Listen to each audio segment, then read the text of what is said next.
जब आप कहते हैं कि ट्रेलर है, आपके स्पीचेस में कहते हैं अभी तो ट्रेलर है, मैं बहुत कुछ करने वाला हूँ, तो एक कस्बा होता है जो थोड़ा नर्वस हो जाता है कि करने क्या वाले हैं मोदी जी।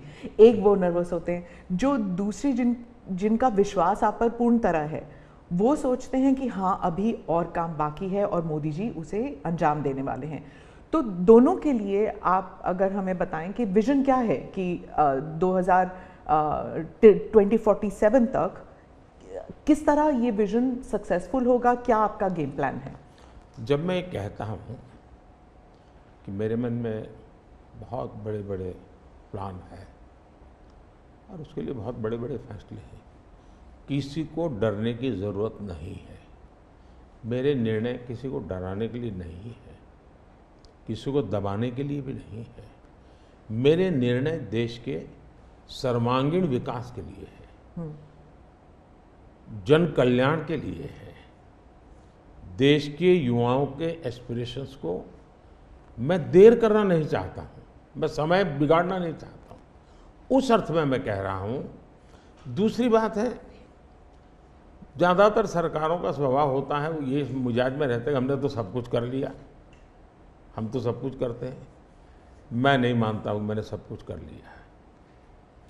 मैंने ज़्यादा से ज़्यादा करने का प्रयास किया है, सही दिशा में जाने का प्रयास किया है, फिर भी बहुत कुछ है जो मुझे अभी भी करना है, क्योंकि मैं देखता हूँ मेरे देश की कितनी आवश्यकताएं हैं। हर परिवार का सपना, वो सपना कैसे पूरा हो, ये मेरे दिल में पड़ा हुआ है। और इसलिए मैं कहता हूँ जो हुआ है वो ट्रेलर है, आपको अच्छा लगा है, लेकिन मैं बहुत अधिक करना चाहता हूँ, उस अर्थ में मैं उस बात को कहता हूँ। दूसरी बात है कि 2047 का जो विजन का सवाल है, एक तो मैं लंबे समय तक मुख्यमंत्री रह करके आया हूँ और मैं अनुभव करता था कि बार बार चुनाव, आचार संहिता, किसी भी राज्य में चुनाव हो तो मेरे राज्य से 30-40 सीनियर अच्छे अफसर ऑब्जर्वर के नाते जाते थे, इलेक्शन ड्यूटी, तो 40-50 दिन तक वो बाहर रहते थे। तो मुझे चिंता रहती थी कि मैं सरकार कैसे चलाऊं, क्योंकि देश में ऐसे चुनाव होते ही रहते और मेरे ऑब्जर्वर जाते रहते, तो मैं तो फिर मैंने सोचा कि मैं ये इसको वैकेशन नहीं मानता हूँ। मैं चुनाव होगा तो उस पीरियड को वैकेशन के रूप में नहीं लूँगा। मैं अफसरों को पहले से काम देता हूँ, भाई अगली सरकार के लिए ये काम करो। तो मैं उस समय भी 100 दिन का प्लान करता था। हाँ, उसी पे पूछना था मुझे। हाँ। अभी तो चुनाव हो ही रहे हैं, अभी रिजल्ट्स भी नहीं आए और आप 100 दिन का प्लान बना रहे हैं। मैं चुनाव में जाने से पहले शुरू किया। हाँ। और दरअसल मैंने कैसे किया कि मैं पिछले 2 साल से 2047 को ध्यान में रख के काम करता था, और उसके लिए मैंने देश भर में लोगों के ओपिनियन मांगे, सुझाव मांगे।